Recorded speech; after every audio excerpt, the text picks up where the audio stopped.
Vamos a tratar en esta mañana un tema muy, pero muy profundo acerca de la antropología. En otras palabras, la antropología es la rama que estudia al ser humano. Antropólogos. Entonces, esta palabra es muy importante porque la pregunta es la siguiente: ¿quién nos puede decir de qué se conforma el ser humano? ¿Cuáles son los elementos que forman parte del ser humano? Y cuando nosotros recurrimos a la psicología, a la psiquiatría, a la cienciología, hay aquí en la esquina de la iglesia, no sé, que hay otro conjunto ahí de personas, ¿verdad?, que les cobran carísimo para poder ayudarlas en sus emociones. Y vemos que el mundo está por todos lados buscando en religiones, en filosofías, respuestas al comportamiento anormal y autodestructivo del ser humano. Entonces, cuando nosotros venimos a la Biblia, encontramos el diagnóstico, o sea, el análisis que Dios, nuestro Creador, hace de nuestra persona. ¿Por qué hacemos lo que hacemos? ¿Por qué nuestra conducta es tan autodestructiva y tan contradictoria? Tú le preguntas a una persona: ¿por qué fumas? ¿Qué no dice la cajetilla? ¿Este producto es nocivo para su salud? Pues sí, te contesta, pero hay algo que me dice que va más allá de mi razón. Y aunque yo entiendo que no debo de fumar, que no debo de emborracharme, que no debo de tomar drogas, algo dentro de mi vida, las pasiones, hay un impulso maligno que me llevan a hacer lo que yo no quiero hacer. Y esta autocontradicción del ser humano niega la famosa postulación científica y psicológica que dice que el ser humano, ¿verdad?, es gobernado por su razón. ¿No es cierto? ¿No es verdad? No es así. El ser humano no es gobernado por su razón, es gobernado por sus pasiones. Quiero leerles algo muy importante antes de desarrollar esta conferencia, y dice así: las enseñanzas de Jesucristo derriban todos los sistemas religiosos y filosóficos humanos, exponiéndolos como inadecuados para las necesidades humanas, falsos en sus fundamentos y peligrosos en sus tendencias. Uno de los principales propósitos de la Biblia es corregir la elevada opinión que un hombre tiene de sí mismo. Entonces, cuando venimos a la Biblia nos desbarata, nos desnuda, nos muestra realmente cómo somos. Y cuando tú te das cuenta que la Biblia tiene razón, porque el diagnóstico que Dios emite es realmente la forma como nos comportamos, corroboramos que simplemente Dios es el autor de la raza humana. Los que traigan su Biblia, les pido que la abran en Primera de Corintios, la primera carta a los Corintios, capítulo 2.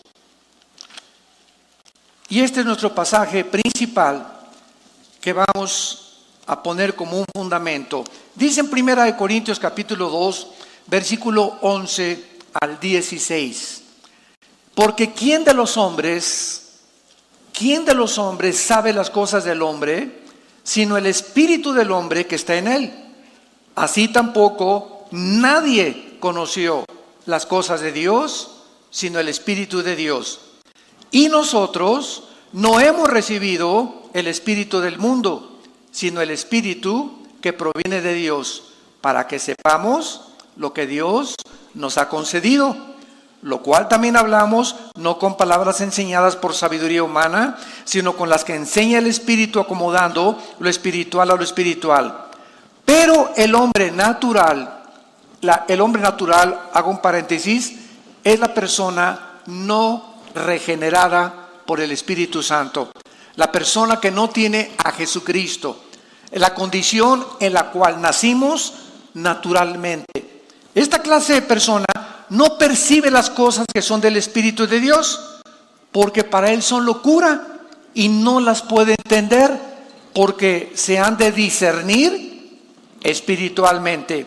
En cambio, el espiritual juzga todas las cosas, pero él no es juzgado de nadie. Porque ¿quién conoció la mente del Señor? ¿Quién le instruirá? Mas nosotros tenemos la mente de Cristo. Hace aproximadamente 1 siglo y 20 años, más o menos, un hombre llamado Sigmund Freud, doctor vienés, comenzó a interesarse en la conducta humana. Y este hombre, a pesar de que tuvo principios cristianos en su infancia y rechazó a Dios en su adolescencia y se convirtió en un ateo, comenzó a tratar de creer que el ser humano tenía un problema interno mental en la psique. Entonces, este hombre, Freud, comenzó a hipnotizar a sus pacientes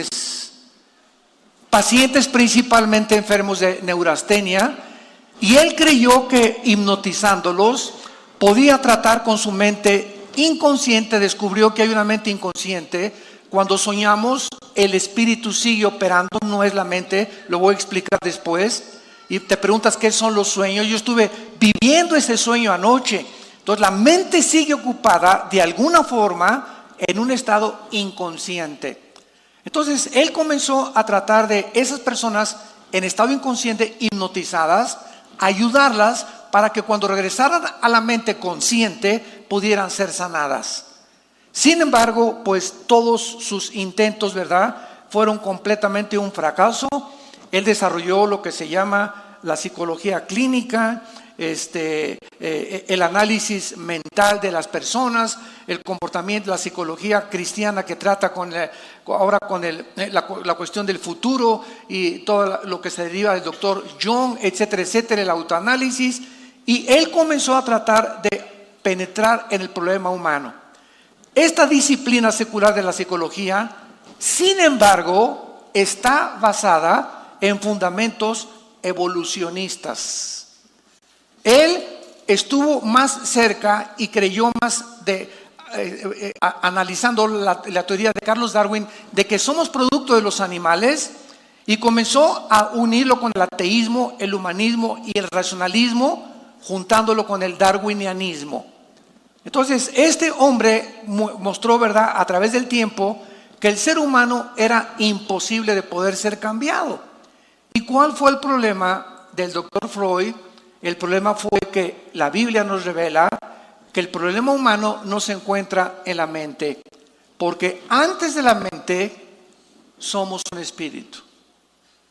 Tenemos un alma y vivimos dentro de un cuerpo. Nadie nos podía revelar la composición en la que el ser humano nació más que Dios. ¿Quién puede decir que es el espíritu si es invisible? El espíritu funciona en la dimensión espiritual, no física. Entonces, por más experimentos científicos que se hagan y análisis psicológicos o psiquiátricos acerca del ser humano, nadie podría penetrar hacia su dimensión espiritual, porque somos un espíritu. Entonces, este hombre comienza a desarrollar esto, y entonces la psicología trata de sustituir hace 1 siglo y años, repito, a la revelación del cristianismo bíblico. La antropología bíblica nos enseña que el ser humano vive centrado en sí mismo y que se ama demasiado, y que de esa forma él jamás podrá deshacerse de su ego si Dios no interviene. Es imposible que recurramos a la cienciología, psiquiología, psiquiatría, neuróticos anónimos, alcohólicos anónimos, marihuanos anónimos, cocainómanos anónimos, instituciones altruistas como las que están, repito, aquí a 2 cuadras de nosotros. Por todos lados se abren clínicas y todo para ayudar al ser humano. Es imposible que nosotros podamos creer que haya algo fuera de la cruz. No hay absolutamente ninguna esperanza, ninguna solución para el problema con el cual tú y yo nacimos, más que la cruz del Calvario. Es la sangre de Cristo, de acuerdo a la Biblia, la única medicina que existe para que el ser humano pueda ser transformado, restaurado a su condición original. Ahora bien, si no es así y no es Cristo en la cruz lo que hizo en nuestro lugar, para que podamos nosotros ser restaurados y completamente sanados, entonces su muerte en la cruz ha sido el desperdicio más grande de la humanidad y de Dios. Veamos, por ejemplo, aquí en el versículo que acabamos de leer, 11, que el Espíritu Santo hizo una pregunta, 1 Corintios 11, y la pregunta es: ¿quién de los hombres sabe las cosas del hombre? O sea, ¿te conoces? No, todo lo contrario. Lo que hago contradice mi razón. No sé por qué sigo fumando si yo sé que estoy mal, pero lo sigo haciendo. ¿Por qué dejo a mi esposa con mis hijos por otra muchacha cuando sé que el adulterio me va a arrastrar, me va a llevar a consecuencias irremediables? Voy a comenzar a destruir mi carácter con la pornografía. Voy a comenzar a destruir mi vida, mis órganos, mi páncreas, mi hígado con el alcohol. ¿Por qué hago estas cosas? Nos damos cuenta que hay algo, una fuerza maligna dentro de nosotros, que William Shakespeare, el gran dramaturgo inglés, le llamó el defecto trágico. Carlos Marx intentó solucionar el problema humano y dijo Carlos Marx: no, el problema es una lucha de clases. Tal vez si el proletariado derriba a la clase burguesa, se puede cambiar la situación. Porque mientras los burgueses y los capitalistas estén tratando, ¿verdad?, de oprimir a los pobres, entonces ese es el problema humano. Y solucionando la pobreza nos damos cuenta que podamos infiltrar el comunismo. Y cuando Nikolai Lenin en 1917 comienza a introducir el comunismo en Rusia y fracasa, después de la Segunda Guerra Mundial viene Nikita Khrushchev para tratar de volver otra vez a la Unión de Repúblicas Socialistas Soviéticas, de otra vez experimentar con el comunismo. En 1989, Mikhail Gorbachev, en su libro La Perestroika, y enfrente del Papa Juan Pablo II, le dice al mundo, cuando cae el muro de Berlín: el comunismo fracasó. Entonces vemos sistemas tras sistemas que el ser humano sigue, y lo seguimos buscando todavía. Hay países en Sudamérica que siguen creyendo. Ya la historia nos enseña las cosas que funcionan y que no funcionan. ¿Por qué repetimos las cosas que la historia nos ha demostrado que no funcionan? Por la contradicción y la rebelión humana. Países en Sudamérica que siguen insistiendo en regresar al comunismo otra vez, cuando ya se demostró, por el amor de Dios. ¿Por qué somos tan tercos? ¿Por qué somos tan rebeldes? ¿Por qué nos aferramos a sistemas e ideologías que la misma historia, nuestra razón nos puede decir: oye, si ese no funcionó, pues tienes que buscar otra cosa? Pero seguimos repitiendo los mismos errores del pasado. Y estamos condenados a repetir lo que nos condenó en el pasado también en nuestra vida. La infiltración de la psicología dentro de la iglesia ha distorsionado la línea entre la conducta y la santificación.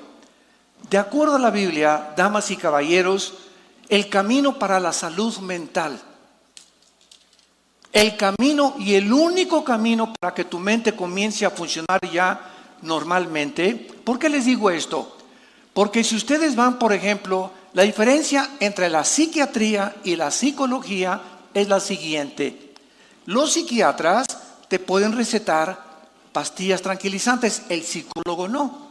Entonces, si tú vas con un psicólogo y no te acabó y te manda al psiquiatra, o sea, te dice: estás pero más loco que un chivo. El psiquiatra, tú lo vas a ir a ver, y el 95% de los psiquiatras, la única forma que pueden ellos hacer para tratar con sus pacientes es recetándoles pastillas tranquilizantes. Ecuanil, Valium, Prozac, y tú puedes mencionar todas las demás. Porque no hay ninguna otra forma para tratar problemas como la esquizofrenia, la psicosis, la paranoia, la neurastenia, más que con químicos. Entonces te enchochan, te comienzan a dar cosas para que químicamente, pues ya no estás nervioso, pero se te va el producto químico y vuelves a estar otra vez como pepita en comal. Y entonces vuelves otra vez y sin que tú te des cuenta, pero la justificación es la siguiente: estoy tomando pastillas tranquilizantes bajo prescripción médica, te están drogando. Te estoy hablando, así como decimos en México, derecha la flecha, te están drogando. Y sin que tú te des cuenta, llega el momento en que tú tienes que depender por el efecto químico que te hacen esos chochos o esas pastillas tranquilizantes. Llegas a descubrir que eres un dependiente y adicto a los tranquilizantes nerviosos y que ya no puedes vivir sin ellos. Entonces, el ser humano está tratando de hacer cosas por cambiar la naturaleza humana. Una persona esquizofrénica viene del griego, esquizofrenos, mente dividida. Una persona esquizofrénica es una persona que en la mañana llega tu esposo y, mi amor, qué linda eres, y en la tarde parece el hombre verde, y en la noche es otra persona. Hay múltiples desórdenes de la personalidad. Yo cuando estudié psicología, usted conoce a mi hermana María Teresa. Mi hermana tiene 2 doctorados en psicología familiar, y ella estudió psicología, y cuando ella se convirtió, está usando algunos principios, ¿verdad?, para poder aplicar la Biblia y filtrar lo que le enseñaron con el filtro de la Biblia. Y es una gran, ustedes la han oído en sus conferencias aquí, cómo ha tratado con las personas con emociones enfermas y con personas que están lastimadas.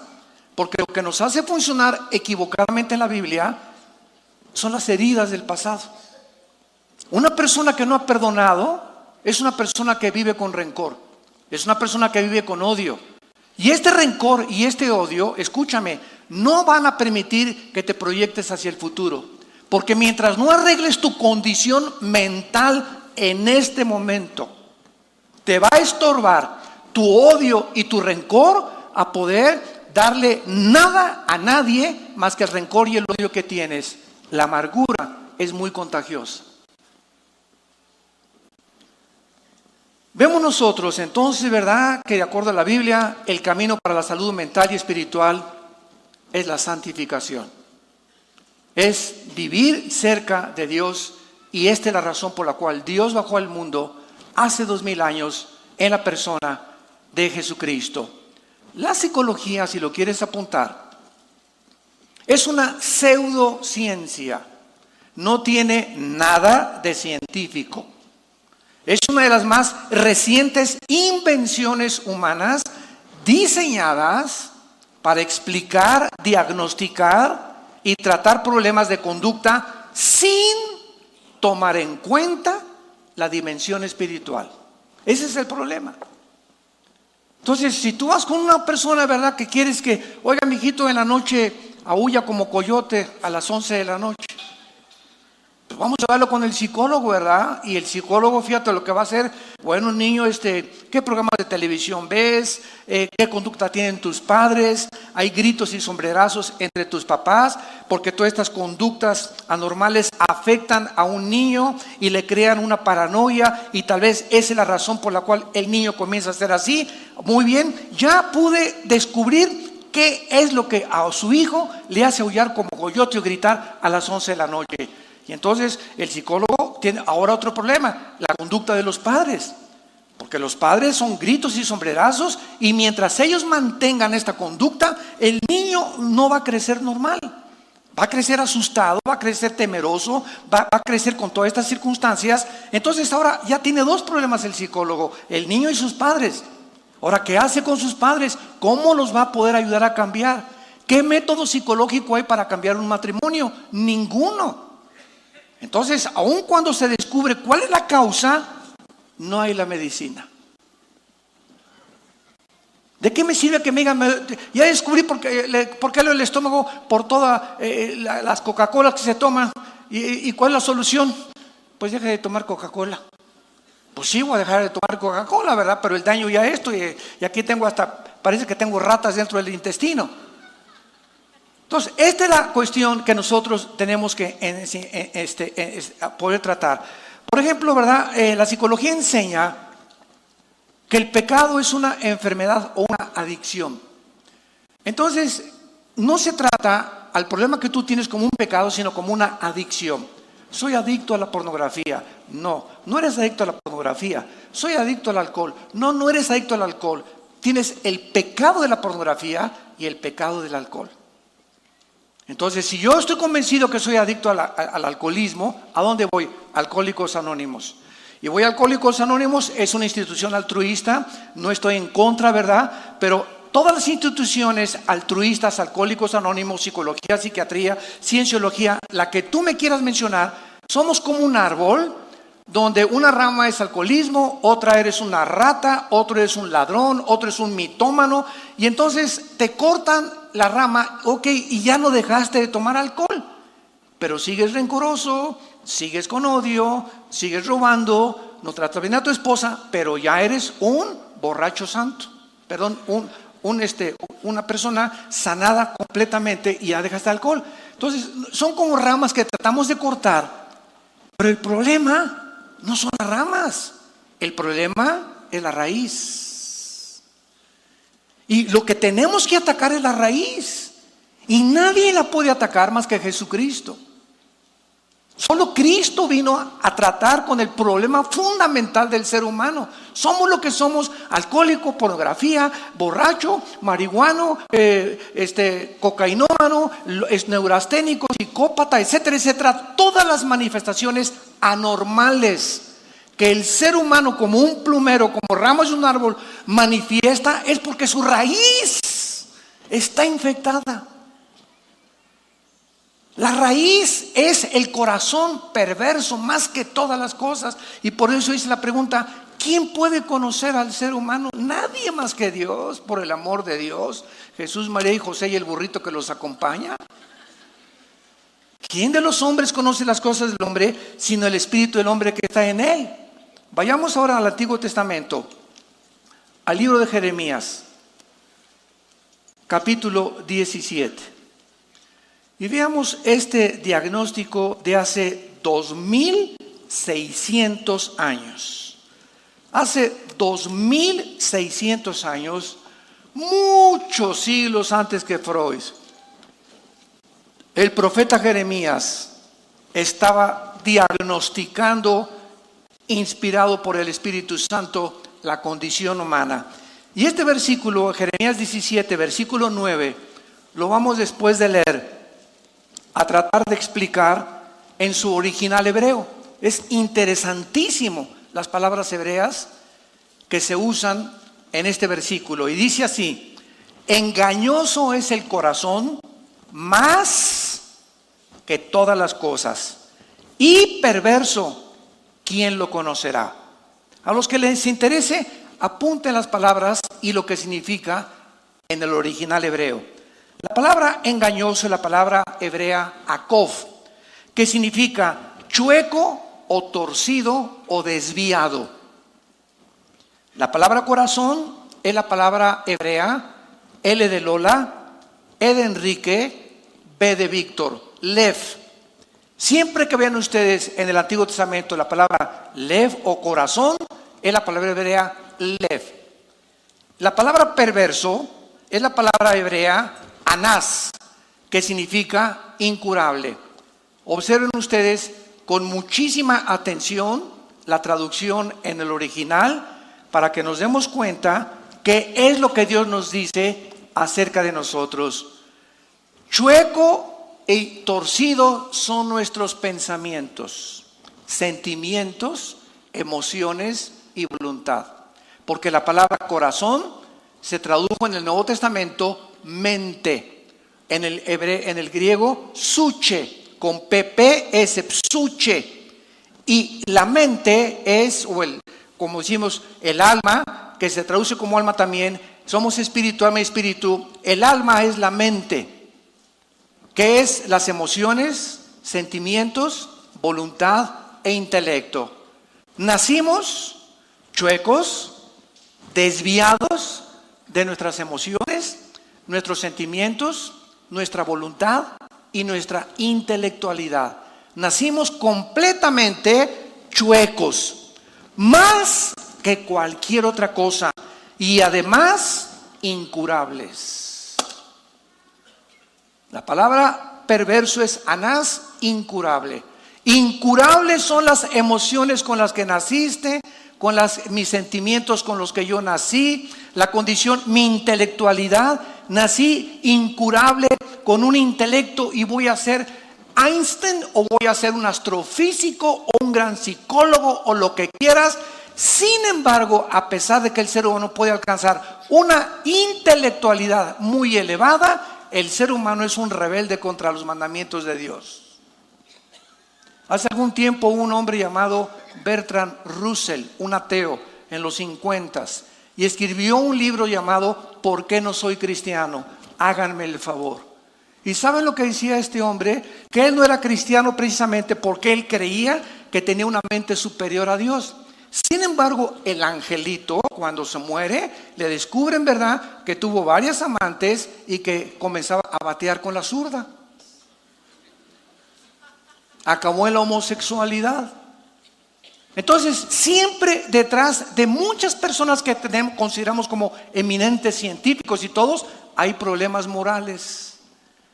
¿Por qué? Porque no van a entender jamás, nunca el propósito por el cual nacieron. Porque nacimos incurables. Entonces, como el ser humano, vuelvo a regresar hace 10 minutos, hemos visto que Shakespeare, ¿no?, pues el defecto trágico, Marx, la lucha de clases, Freud, el problema del medio ambiente, la sexualidad infantil. Por todos lados estamos buscando la medicina para poder cambiarnos. Nadie ha podido lograrlo. Y la Biblia nos dice que la medicina es la sangre que Cristo derramó en esa cruz. Fuera de eso, tu vida no tiene esperanza ni solución. Búscale por donde quieras. Busca las soluciones y las filosofías. Vete en posición de yoga y vete ahí al Nevado de Toluca y concéntrate en el tercer ojo y haz marihuanadas y media que puedas tú llegar a hacer. Jamás podrás encontrar la paz con tu Creador, ni la conciencia y la dimensión espiritual, hasta que tú no hagas la paz con Dios a través de la cruz de Jesucristo. No es el alcoholismo una adicción, no es la pornografía una adicción, son pecados. Son pecados que le hemos barnizado y le hemos puesto adicción. Durante el tiempo del comunismo, el siglo pasado, como ya vimos, ¿verdad?, la revolución rusa que inició en 1917 y que se convirtió en el comunismo. ¿Saben ustedes durante ese periodo cómo comenzaron a barnizar el pecado? El comunismo comenzó ya no llamarle al robo, le comenzó a llamar expropiar. Se oye más bonito, ¿verdad? No te robamos tu casa, la expropiamos por el bien del partido. Al matar, no le comenzaron ya a llamar asesinato ni matar, sino eliminar por causa del partido. Cuando Hitler comenzó con el holocausto de los judíos, el holocausto nazi, nunca jamás le llamaron matamos judíos. En el juicio de Nuremberg, en 1947, ahí en Berlín, cuando a los sobrevivientes de los generales nazis los juzgaron para que dieran cuentas de lo que hicieron en la Segunda Guerra Mundial, ninguno de ellos reconoció que había matado.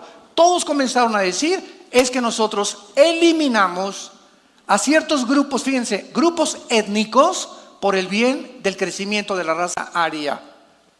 Se oye medio filosófico, ¿verdad? Y se oye más bonito que fuimos unos asesinos de más de 6 millones de judíos, homosexuales y gitanos. Pero de eso se trata, de llamar las cosas que no son como si fueran y las que son como no fueran, para barnizar y ocultar el mensaje de Dios. La Biblia dice que el problema del ser humano no es la lucha de clases, no es el medio ambiente, no es la sexualidad infantil, no es el defecto tráfico, es el pecado. La Biblia le llama pecado. Ahora, muy bien, ¿qué es pecado? Es interesante que la palabra pecado en el griego, apúntalo, comienza con H, es la palabra amartia. Amartia, así como suena. Y esta palabra que se tradujo pecado, sin, S-I-N en inglés, significa desviarse del blanco. Así literalmente, desviarse del blanco. Ahora lo explico. Hagan de cuenta que Dios puso un blanco. No sé cuántos de ustedes han usado algún día arcos y flechas. Yo cuando era niño teníamos ahí, ¿verdad? En el jardín pusimos una vez un costal y lo pintamos. Y cuando estás en la arquería, o con la pistola o con lo que sea, los blancos siempre tienen el centro, el número 100, el segundo círculo, el 80, el 60, y mientras más cerca desde el blanco, pues mejor puntuación tienes. Cuando la Biblia dice que el pecado es no dar en el blanco, significa lo siguiente: Dios nos ha puesto un blanco para que nosotros demos en el centro, no en el círculo de junto ni en los alrededores, sino en el mero centro. Si no damos en el centro, estamos descalificados por Dios. Ahora, el pecado cuando nacimos nos ha hecho que nos desviemos completamente como ovejas, cada quien por su camino. Unos en la psicología, otros en las filosofías, los gurús con el Dalai Lama, el budismo, las religiones, ideologías. Dice la Biblia, todos los hombres nacimos, ninguno dando en el blanco. Cada quien con sus rollos marihuanos, con sus tonterías, con sus filosofías, con sus ideologías. Todos los caminos que el hombre ha buscado, él los ha inventado para poder mejorar su situación. Entonces, Gautama Buda comenzó viviendo en un palacio, era un príncipe, y Buda comenzó a darse cuenta, ¿verdad?, que afuera había un sufrimiento y una pobreza impresionante, y le dijo a su papá, Gautama Buda, me voy afuera de la ciudad y quiero convivir y encontrar la razón del sufrimiento. Cosa que nunca encontró, acabó en McDonald's. ¿Por qué digo esto? Si tú conoces a un budista, ¿verdad? Y los que se dicen budistas, tú sabes que Buda fue ateo. Entonces, un budista no cree en Dios. Qué increíble es esto. Es una religión atea. Entonces, ¿el ateísmo se puede considerar dentro de las religiones? Claro que sí, lo mismo que el comunismo. Esto por la ignorancia de los periodistas y de muchos escritores que creen que una persona religiosa forzosamente es una persona que tiene alguna forma de un Dios, Alá o Hare Krishna o lo que sea, pero no es así la identificación de la palabra del latín religos, religioso, volver a religarme o volver a concentrarme en algo que perdí. De ahí la religiosidad. El ser humano trae la eternidad. Eclesiastés 3:11. Y como nacimos con el vacío tremendo de Dios, porque fuimos creados a su imagen y semejanza, no somos el resultado de una evolución natural ni de un proceso evolutivo. El ser humano sabe que necesita encontrarse con algo, con alguien, pero no lo sabe con quién. Pero por eso adora al sol, la luna, las pirámides de Teotihuacán, recibir energía, comunicarse con los extraterrestres. Inventamos tantas cosas y tantos métodos porque nos sentimos solos. Nos sentimos abandonados, huérfanos. Nacimos huérfanos sin padre. Y Jesús viene al mundo hace 2000 años a decirnos: yo soy el camino. Todos los caminos que tú has buscado son caminos que parecen derechos, pero su fin es camino de muerte. Ninguno al final te va a dar lo que yo te vengo a dar. Yo soy la verdad. No soy una verdad, ni dije la verdad. Soy la personificación de la verdad. Y yo soy la vida eterna. Después, cuando yo estudié todas las religiones cuando era joven y me encantaba la psicología y me encantaba esto, y estudié comunismo y Engels y la dialéctica materialista y por aquí por allá, y mi hermano Alejandro, que se encuentra aquí, ¿verdad?, fue el primero que me comenzó a hablar de Cristo. Yo lo correteé y lo quería matar. Estaba tan enchamucado como usted no se imagina, él y a los cristianos que se acercaron a mí. Durante 4 o 5 meses los perseguí. Un día que supe que tenían una reunión de oración, quería incendiar esa casa. De lo endiablado que estaba yo. Odiaba todo lo que era religión, pero precisamente Él me dijo, ¿verdad? Es que yo no te traigo ninguna religión. Vengo a presentarte a un hombre que se llama Jesús, con el cual tú puedes tener una relación personal, viva, orgánica, dinámica. Olvídate de las religiones. Es Jesús. Él es la respuesta que tú estás buscando en tu vida.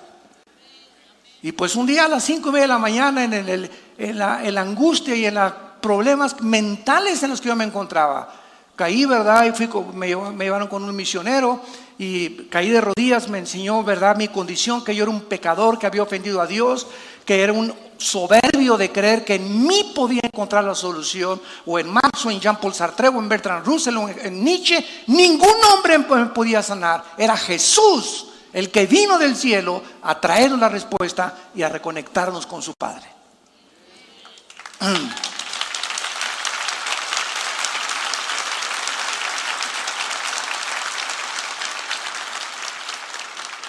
Y esta es la razón por la cual el apóstol Pablo en su primera carta a Timoteo, capítulo 6, escribió estas palabras.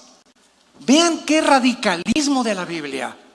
Precisamente por eso muchas veces cuando tenemos debates con rabinos, con budistas, de todas las religiones, siempre nos llaman, es que usted es un intolerante, usted nada más cree que Jesús, así es, ¿no te gustó? Es que todos los dioses salvan, es que todas las religiones salvan. Espérame tantito, compadre, ¿quién te dijo eso? Es lo que yo supongo, es lo que tú supones. Permite que Dios te ilumine la calabaza que traes aquí adentro, porque lo que necesitamos es un verdadero lavado de cerebro de tantas tonterías y programas que el mundo nos ha conocido, y permite a Dios que te reprograme con el programa de la Biblia. Y entonces vas a comenzar a funcionar de una forma en la que Dios quiere que funciones. Dale la oportunidad a Dios de meter su programa de la Biblia a tu corazón. No seas orgulloso, no seas soberbio.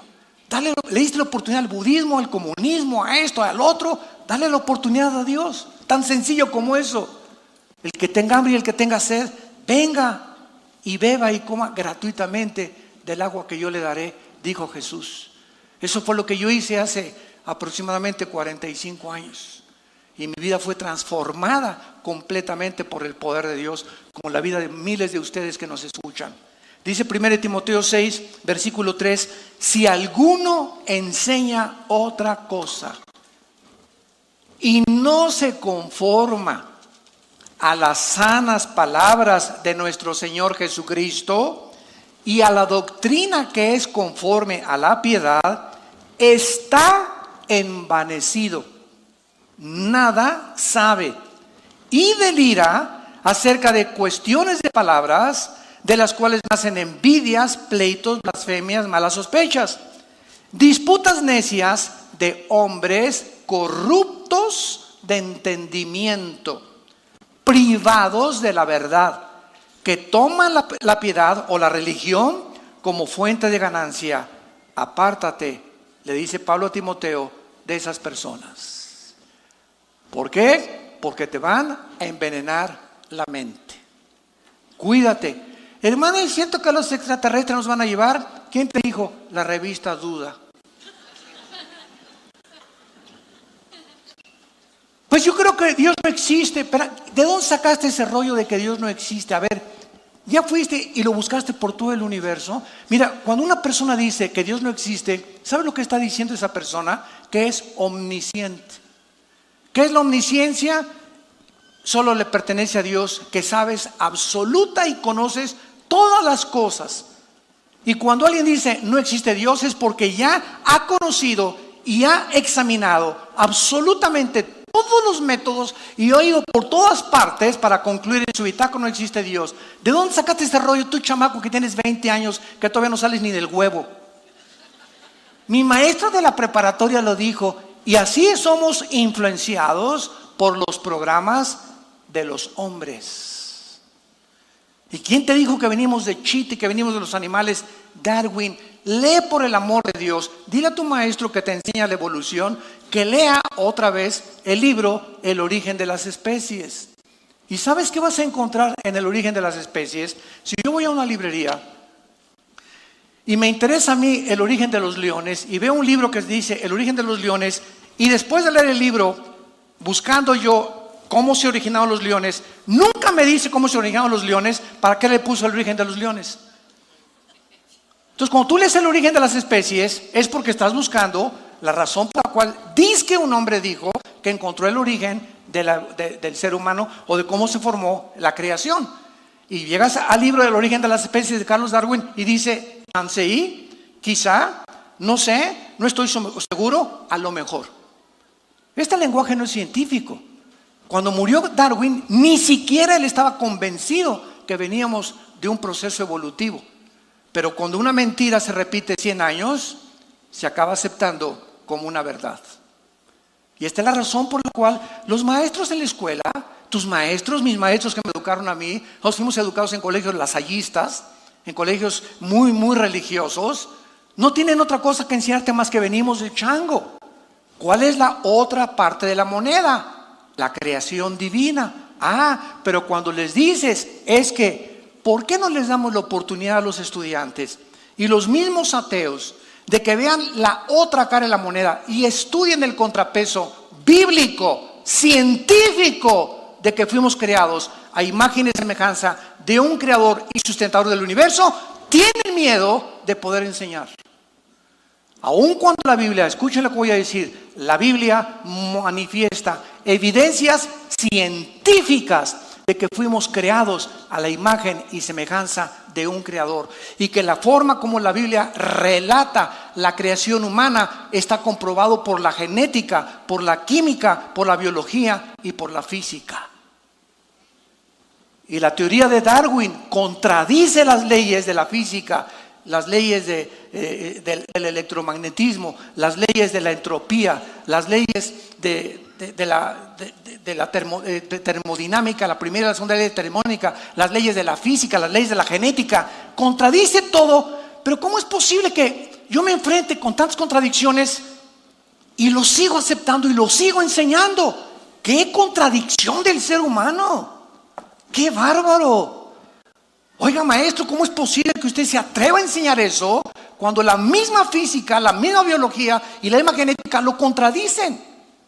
Ahora que se descubrió el ADN en 1954 por el doctor Samuel Crick, les dieron el premio Nobel de la Medicina. Y desde el 55 a nuestros días se han convertido más del 60% de los que se decían ateos. Porque ante ver la evidencia de que tenemos un código genético, información inteligente en cada una de las billones de células que el cuerpo humano está formado, los científicos no pueden más que enfrentar la realidad. ¿Quién nos puso esa información? ¿Quién nos puso esos chips? Esos softwares que dicen quién soy yo, de qué tamaño soy yo, qué color de ojos tengo, las orejas de papalote que tienes, el pelo, no pelo, etcétera, etcétera. Toda esa información se encuentra codificada en cada célula del cuerpo humano. Y en cada célula, la información que tú contienes y que yo contengo, en los trillones de células que tenemos, escúchame esto, en cada célula se encuentra la información de 500 enciclopedias británicas. Por accidente apareció ese libro dentro de nosotros. Si yo voy a la playa y me encuentro una carta, Chencho, te quiero con cuernos de toro. Bueno, Chencho con cuernos de toro, yo no soy Chencho, esa carta que me encontré en la playa no me pertenece. Pero quien quiera que haya sido, no lo hizo la arena del mar. La arena del mar no puede poner en orden letras o un alfabeto. ¿Por qué? Entonces, por más que lo ha hecho un indígena, ya sea otomí, chichimeca, zapoteca, tlaxcalteca, lo que sea, son lenguajes o son dialectos que son expresados por inteligencias humanas para poder comunicarnos. La nada no produce nada. La nada no produce la conciencia ni la inteligencia tampoco. Entonces, si la materia, somos el estado de una materia que explotó y de repente la materia y el Big Bang vino, la materia no produce la conciencia, ni la inteligencia, ni la conciencia que tenemos del universo de los seres humanos. Eso es absolutamente anticientífico. Y esto es lo que la Biblia nos muestra, que a través de los años el ser humano ha creído. La fe ha cegado completamente al ser humano. Y para terminar, vemos nosotros finalmente que todos los seres humanos sabemos que algo está desesperadamente mal dentro de nosotros. De eso no hay la menor duda. Damas y caballeros, señores científicos que nos escuchan por las redes de internet, astrofísicos, geofísicos, antropólogos, arqueólogos, psiquiatras, psicólogos, escuchen esto. Nosotros los seres humanos que nos llamamos, en el siglo XX alcanzamos los descubrimientos científicos más grandes, en el 69 llegamos a la luna, inventamos el iPhone, inventamos el internet, el iPad, ahorita vivimos un mundo impresionante de computadoras. Si ustedes no sabían, China tiene ahorita la computadora más perfecta del mundo, 300 billones de cálculos por segundo. 300 billones de cálculos por segundo. Hemos llegado a una explosión increíble donde las computadoras del internet y todo ya en 3 meses están obsoletas. Ahora están tratando de mandar los últimos iPhones con la realidad virtual, donde tú puedas con tu teléfono, le tomas una foto a tu sala de tu casa y comienzas a poner ahí qué sillones le quedan y comienza entre tu pantalla a moverse aquí este sillón, ahí el sillón, comienzas a manejar todo a través de un aparatito. Y el avance de la medicina es impresionante también. Sin embargo, a pesar de avances tecnológicos y descubrimientos científicos, damas y caballeros que nos escuchan, señores inteligentes, la raza humana que nos escucha, estamos en el 2017 a punto de autodestruirnos con una tercera guerra mundial. Nunca el mundo se había encontrado en las características que se encuentra ahorita, azotados por la naturaleza de una forma como jamás lo habíamos visto. Siempre ha habido huracanes, siempre terremotos, pero no con la consistencia con lo que están haciendo ahorita, como ahorita en Florida y el Harvey y en Houston y las muertes y los terremotos. Nunca se había visto. La Biblia lo profetizó, que antes que Cristo venga, el mundo entrará en crisis. Ese fue mi mensaje de ayer en la mañana en el desayuno. Ustedes estaban en el Nevado de Toluca, me imagino. No tienen tiempo para oír la palabra de Dios. Pero nos encontramos en el punto más vulnerable que jamás el ser humano se había acercado. A punto de autodestruirnos. Con todas nuestras computadoras y el mundo y por aquí y por allá y que vamos a la luna, todo es una faramaya, todo es una falacia. Somos una autocontradicción. La Biblia dice que ya no tardan en explotar las bombas nucleares. El loco que está ahorita en Corea del Norte no trata de bombardear la isla de Guam o mandar a Corea del Sur para que Estados Unidos conteste. Nos enfrasquemos con una confrontación nuclear entre Rusia, entre China, entre Irán, tenga que entrar Israel, y sin que nos damos cuenta, en Apocalipsis capítulo 6, versículo 4, dice la Biblia que la primera confrontación morirá 1/4 parte de la humanidad. Somos aproximadamente 8,000 millones de personas ahorita en el globo terráqueo, 8,000 millones, 1/4 parte. Estamos hablando de casi 2,000 millones de personas morirían en la primera confrontación nuclear que pudiera explotar en este mundo. Y la pregunta es, ¿estás tú preparado para con Dios? Y la gente sigue, voy al psicólogo, voy al psiquiatra, voy con el budista, con el gurú Hachikashi Makarachi. Y buscando y con el yoga y por aquí y por acá, cuando Jesús te dice ahorita, vengo por ustedes. Prepárate para encontrarte con tu Dios. La pregunta en esta mañana es, ¿a quién vas a oír? ¿A quién te interesa oír? ¿A Buda? ¿A los gurús? ¿A los hombres? ¿A las religiones? ¿A las ideologías? ¿O a ese hombre que nos vino a decir, yo soy la resurrección y la vida? Y cualquiera de ustedes que crea en mí no morirá, mas tendrá la vida eterna. Oremos. Padre, te damos gracias por tu palabra en esta mañana. Preciosa palabra de Dios. Pero el hombre natural no entiende las cosas del Espíritu. Porque tus pensamientos son más altos que nuestros pensamientos y tus caminos son más altos que nuestros caminos. Por eso el hombre intelectual soberbio no quiere aceptar la realidad de que no somos dioses. No está dentro de nosotros la medicina. No se encuentra dentro de la misma humanidad la respuesta a nuestros problemas. Hemos llegado a un punto en la historia en la que hemos concluido honestamente que los problemas que enfrentamos van mucho más allá de la solución que podamos darles. Problemas que van mucho más allá de nuestra capacidad humana para resolverlos. Necesitamos a Dios. Te necesitamos, Señor, porque no nos creamos a nosotros mismos y nuestra alma tiene sed de ti.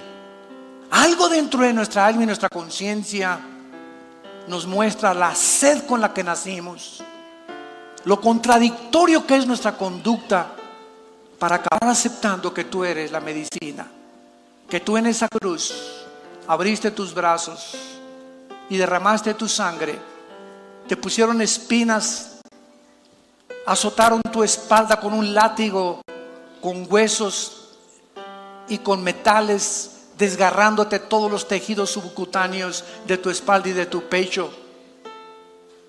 Al expirar te atravesaron con una lanza de lado a lado, y es esa muerte la que parece una tragedia aparente, la sabiduría de Dios, porque de tal manera Dios te ama que Él dio a su Hijo, que si tú te vuelves a Él en esta mañana, no te pierdas, tengas la verdad, y la verdad te hará libre.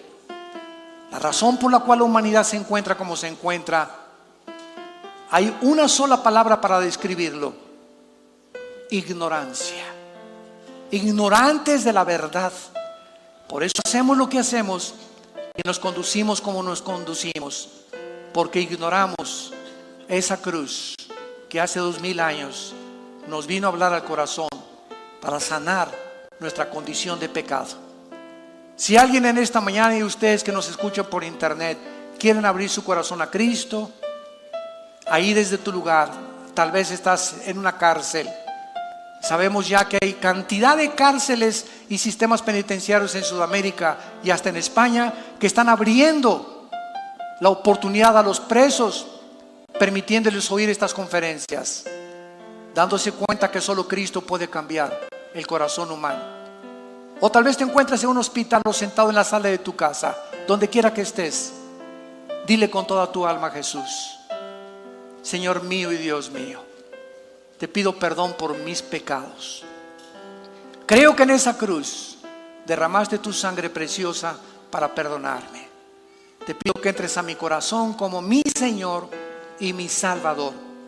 Me arrepiento con todo mi corazón de todo mi pasado, y ahora conozco que solo con tu poder, con tu gracia, con tu misericordia, oh Jesús, podré comenzar a vivir una vida nueva. En el nombre de Cristo. Amén.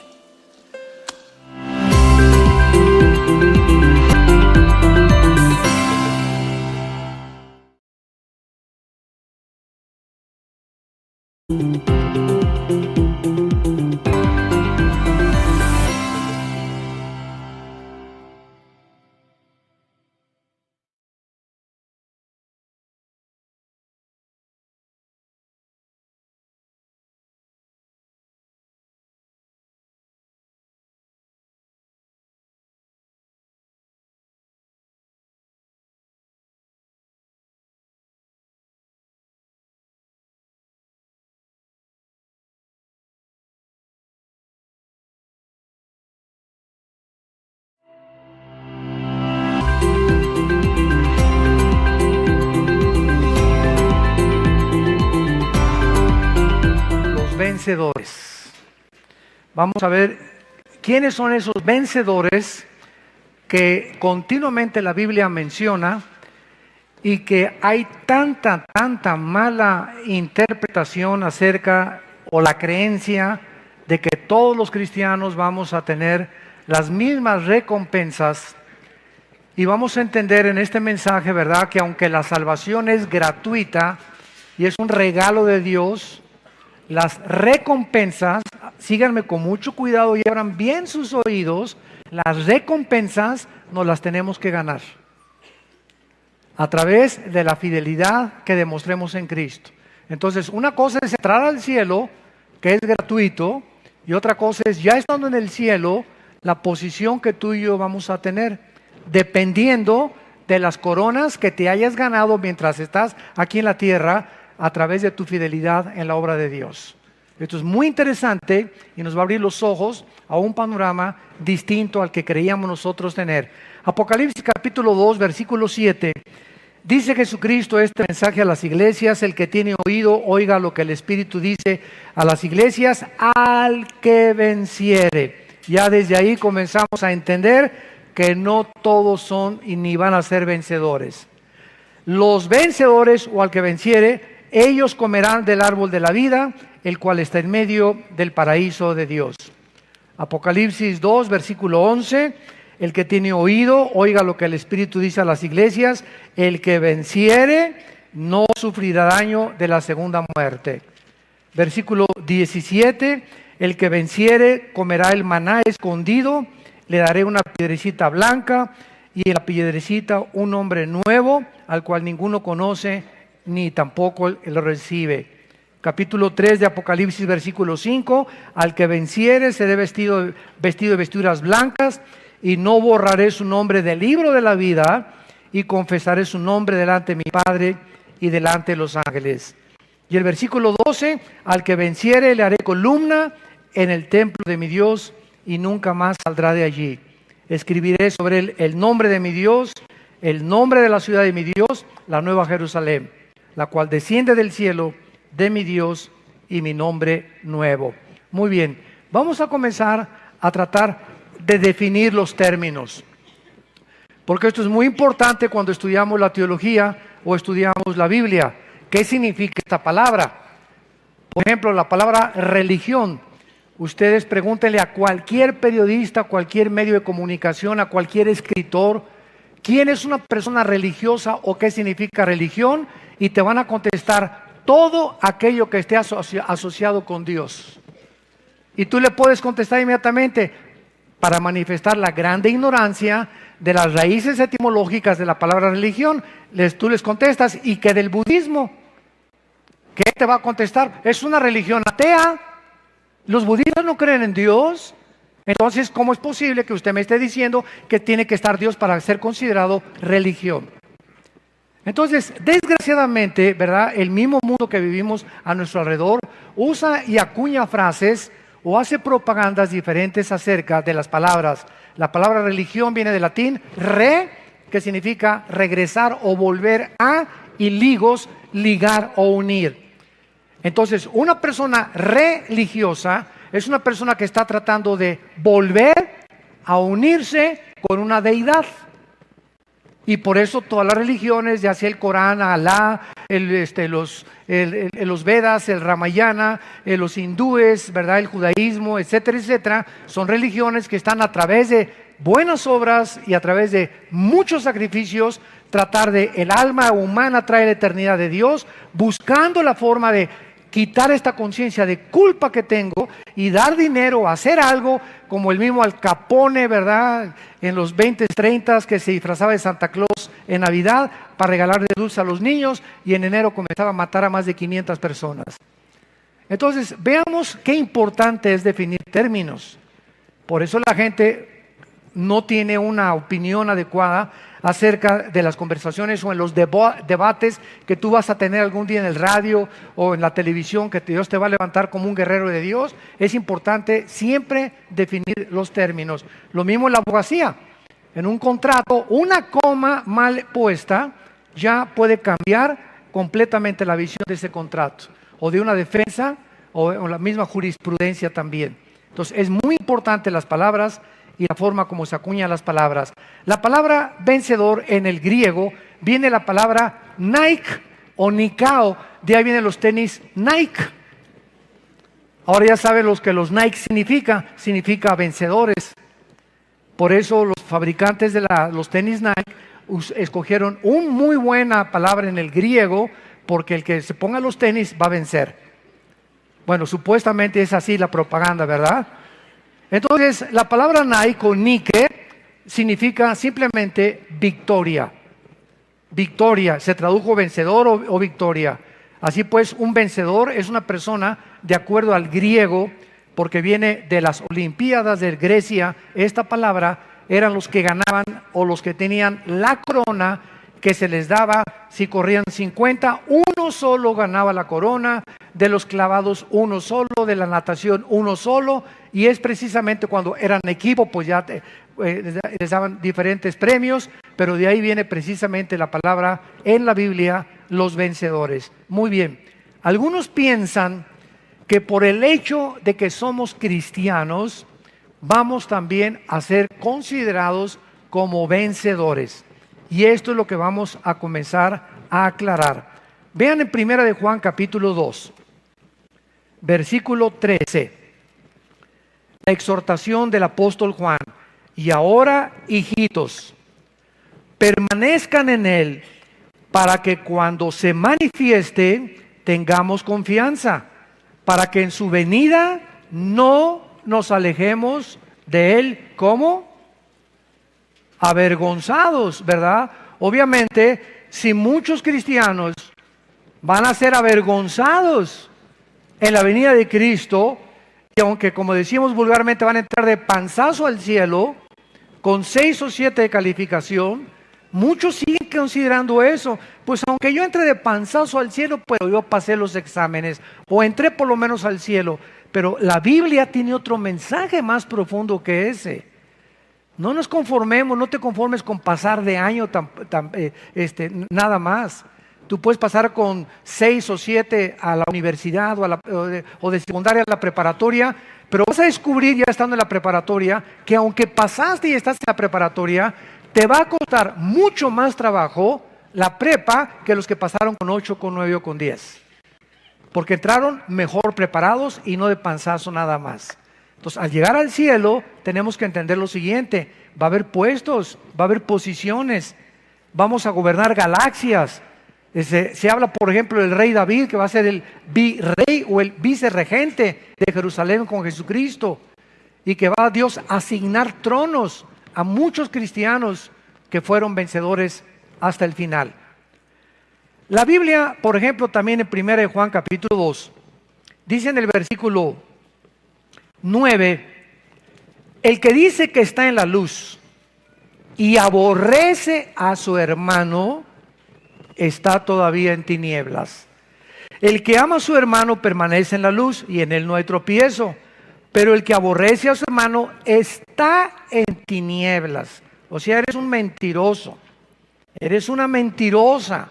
Si te dices cristiano y te dices cristiana y tienes un rencor en tu corazón hoy, en este día domingo del 2017, que asistes a la iglesia contra alguien que no has perdonado,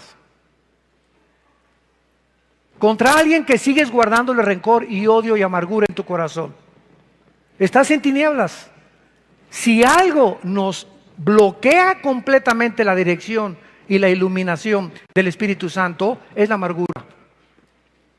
Dice Hebreos 12:15, miren bien, fíjense en personas amargadas junto a ti, porque la amargura contamina. Una persona amargada, con el grupo de personas que se reúne, tarde o temprano las va a amargar y las va a contagiar y les va a transmitir el espíritu de crítica y de murmuración que esa persona tiene. Es contagiosísima la amargura. Y nos damos cuenta que esas personas no pueden ser guiadas por el Espíritu Santo, porque se llama Espíritu Santo. Para caminar con el Espíritu Santo y ser dirigidos por el Espíritu Santo, necesitamos caminar en santidad. Y Dios es luz y no hay tinieblas en él. La amargura y el odio nos regresan a las tinieblas. Y dice el versículo 11, el que aborrece a su hermano está en tinieblas y anda en tinieblas y no sabe a dónde va, porque las tinieblas le han cegado los ojos. Muy bien. La Biblia menciona entonces, ¿verdad?, que el odio, la amargura, etcétera, etcétera, nos van a bloquear no solamente en esta vida de dirigir ser dirigidos por el Espíritu Santo, sino imagínate que voy a temblar otra vez y cuando te caiga esa tabica o esa losa en la cabeza y te despacha al otro mundo, que tú te mueras amargado. A lo mejor eres cristiano y vas a amanecer en el cielo, pero te va a dar una vergüenza impresionante, porque te vas a dar cuenta que en los últimos 6 meses de tu vida cristiana te moriste hoy en la tarde o mañana o pasado o el día que sea y te moriste en amargura. Te vas al cielo porque eras regenerado. Solo Dios sabe si realmente habías nacido de nuevo. Pero si habías nacido de nuevo y te amargaste con algo contra alguien, al llegar al cielo perderás tus recompensas y te retirarás avergonzado delante de Dios. Vean por ejemplo en Hebreos capítulo 6, versículo 11 y 12, la exhortación que continuamente se hace y que muchas veces pasamos desapercibidos ante estas exhortaciones. Dice Hebreos 6, 11 y 12, pero deseamos que cada uno de ustedes muestre la misma solicitud hasta cuando. O sea, es padre arrancar, ¿verdad? Dice cristiano y están los nuevos convertidos y quiero testificar al Señor y quiero ser pastor o quiero irme misionero y quiero ir a ayudar allá a Juchitlán a las personas, etcétera, etcétera. Dios desea que esa pasión y ese amor que estás comenzando a sentir, la mantengas y le sigas echando gasolina a tu vida espiritual. Que no solamente te arranques y tenga un torque tu carro, tu Mustang Shelby, de 10 segundos, ¿verdad? En 200, 300 metros, sino que mantengas el ritmo durante toda tu vida, y eso es lo difícil. Porque es muy fácil arrancar y esto y el otro, pero mantener el ritmo y mantener tu relación con Dios, eso es lo que Dios quiere que nosotros podamos tener en cuenta. Porque dice la Biblia, para plena certeza de la esperanza, a fin de que, versículo 12, no se hagan perezosos, sino imitadores de aquellos que por la fe y la paciencia heredan las promesas. Hay más de 8,000 promesas para tu vida y mi vida en la Biblia. Es lo que se considera hace algunos años, que hay más de 8,000 promesas en la Biblia. Y la única forma de poder recibir esas promesas es a través de continuar confiando en Dios, la fe. Y sin fe es imposible agradar a Dios. Ahora bien, la Biblia también usa el término heredar. Ustedes saben muy bien que dice la Biblia que somos herederos, ¿verdad? Y este término heredar es, y tampoco muchos cristianos lo han entendido, es un término que se usa como una recompensa al servicio, o sea, al contrario de la vida eterna, que es un regalo. Esto es lo que queremos abrir los ojos. La vida eterna, la salvación es un regalo de Dios. No hay ninguna obra para ganarnos el perdón y la salvación, pero lo que sigue después, la herencia, las coronas y los premios y las recompensas van a venir, precisamente se llama recompensa. Dios te va a recompensar, te va a dar algo más por lo que tú hiciste mientras estabas en el cuerpo.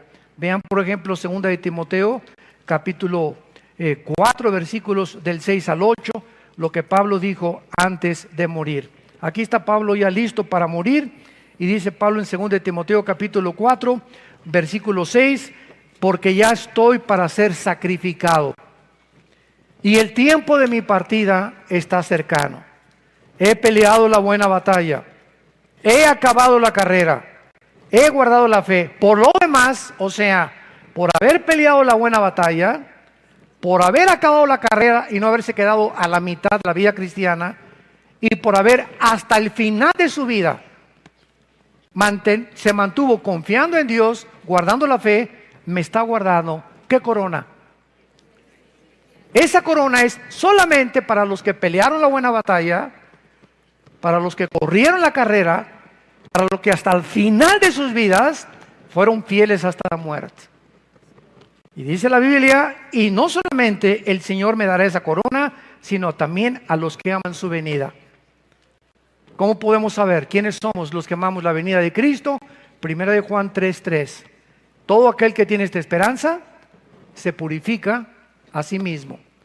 Si tú eres una persona que cada día tienes una pureza sexual más limpia y más limpia y más santa y más santa y más transparente y más limpia delante de Dios, es porque amas que cuando venga Cristo no te haya en pecado.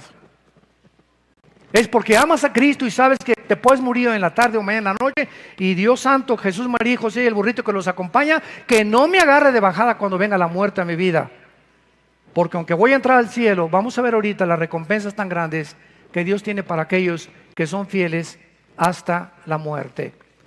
Vemos nosotros en segundo lugar que la Biblia nos muestra en Apocalipsis capítulo 2, como ya lo leímos, que muchos van a participar del árbol de la vida. ¡Qué extraño! Porque el árbol de la vida desapareció. ¿Se acuerdan ustedes en Génesis capítulo 3, cuando Adán y Eva, la primera pareja humana, les dijo Dios, ¿saben una cosa? Que a esa dirección ya ustedes no pueden entrar al huerto. El huerto de Dios, el huerto del Edén, es para gente perfecta.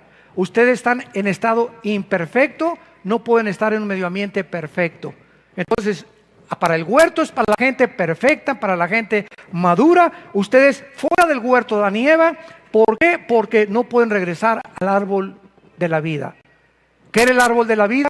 Era el fruto que los mantenía, aunque no tenían pecado, Adán y Eva, tenían que estar comiendo del árbol de la vida para poder enseñarle Dios a sus criaturas que aunque no tengamos pecado en la otra vida, cuando estemos, Apocalipsis 21, Apocalipsis 22, y estemos ya en la eternidad, vamos a seguir comiendo del árbol de la vida por la simple y sencilla razón que no somos dioses.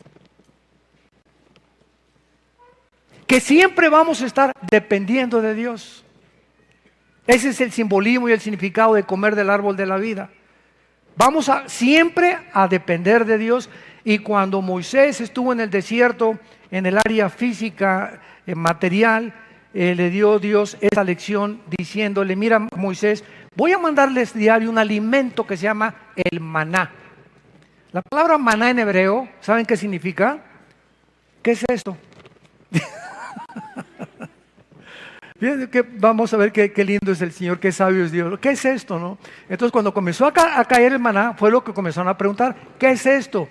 Jesús viene 2000 años después o 4000 años después y comienza a enseñarles a la gente, yo soy el pan. Moisés no les dio el pan de vida, yo soy el pan que desciende del cielo. Era un tipo de Cristo el maná. Pero ¿cuál era la enseñanza? Moisés, aquí está el secreto, dile al pueblo que no lo junte para mañana. Cada porción que haga del maná diario, cómanselo ese día y mañana tienen que volver a recogerlo. Que nadie salga con esas, como dicen ahí en Guerrero, con el chorizo, de que metan en una cubeta y su doggy bag y le metan el maná, por si a lo mejor mañana no me da el Señor, aquí lo guardo para mañana, a lo mejor mañana no tienen mis hijos para comer y mejor le echo aquí a la bolsita a guardarlo, porque a lo mejor, y entonces, ¿qué es lo que le quería a Dios enseñar? Los que guardan para mañana se les va a pudrir, se les va a echar a perder, porque quiero que dependan diario de mí. El Padre nuestro de cada día, dánoslo cada 2 días, ¿dice eso? Cada semana danos el pan nuestro cada día. El pan nuestro cada día, dánoslo hoy. O sea, Dios quiere que entendamos eso. Él es Jehová, el yo soy. El que cada día provee. No te preocupes para mañana, dice en Mateo capítulo 6, cada día traerá su afán. Ya tienes demasiados problemas hoy para preocuparte por los de mañana. Confía en mí. Descansa hoy, sé contento, ahorita salte a comer tus chiles con relleno ahí, chiles rellenos, vete a los tacos de canasta, vete a donde quieras a comer, disfruta a tus nietos, están chiquitos, juega con ellos, el juguete, ve, ¿verdad? Lo que tú quieras, una película cristiana, disfruta la vida con tu esposa, etcétera, etcétera. Mañana es otro día, mañana a lo mejor vuelve otra vez la temblorina. Nadie sabemos. Esa es la razón por la cual Dios dice que vivamos cada día nuestros días y que no estemos con estrés ni con preocupación, porque Él es el que va a proveer para mañana. Y esa es la razón por la cual nosotros tenemos que confiar en Dios, que no podemos depender solamente de creer que es la fe para el día de mañana o para el día de pasado mañana. Tenemos cada día que mantenernos. Este árbol de la vida del cual Jesucristo menciona, ¿verdad? No sugiere que comer del árbol de la vida, no todos lo van a hacer, porque nos sugiere que lo van a hacer solo aquellos que mantuvieron un compañerismo cercano a Dios más que su propia salvación o la regeneración. No simboliza solamente tener una vida, sino mantenerla abundantemente. Queremos que mantengan la misma solicitud hasta el fin para plena certeza de la esperanza. Es que ayer hablé en lenguas, ayer fue ayer, ya quién sabe se fueron para otro lado las lenguas. Ayer fui a repartir dulces a los niños, ayer fui a los centros de acopio y estuve hasta las 12 de la noche. Ya pasó otro día, hoy es otro día. ¿Qué estás haciendo hoy? Lo que hiciste ayer, lo que hiciste antier, ya se te está apuntando. Pero si llega el momento en que tú te mueres y te agarra Dios en pecado, escúchame esto, las cosas buenas que hiciste y lo que repartiste y las medicinas y los asilos que construiste y los orfanatorios que construiste no te serán tomados en cuenta. Apocalipsis 2 del 1 al 4. Esto es una revelación tremenda, ¿eh? A mí me cimbró. Llegó Cristo a la iglesia de Éfeso y dice en Apocalipsis 2, bueno, yo conozco tus obras y sé que eres bueno y paciente y fuiste a Juchitlán y fuiste a Morelos y repartiste medicinas por aquí y por allá. Gracias, Señor, gracias. Yo sabía que me tenías que reconocer, ¿verdad, Señor? ¿Y tus ángeles te dijeron que me acosté a las 2 de la mañana? Sí, me dijeron que te acostaste a las 2 de la mañana. Y te dijeron mis ángeles cómo me puse las uñas negras, la tierra y todo lo que sufrí. Y me fui hincando para sacar, hasta un perro saqué de los escombros. Sí, todo está apuntado, Chencho, no te preocupes. Pero ¿sabes una cosa, Chencho? Que todo eso que hiciste no te sirve de nada porque has perdido tu primer amor.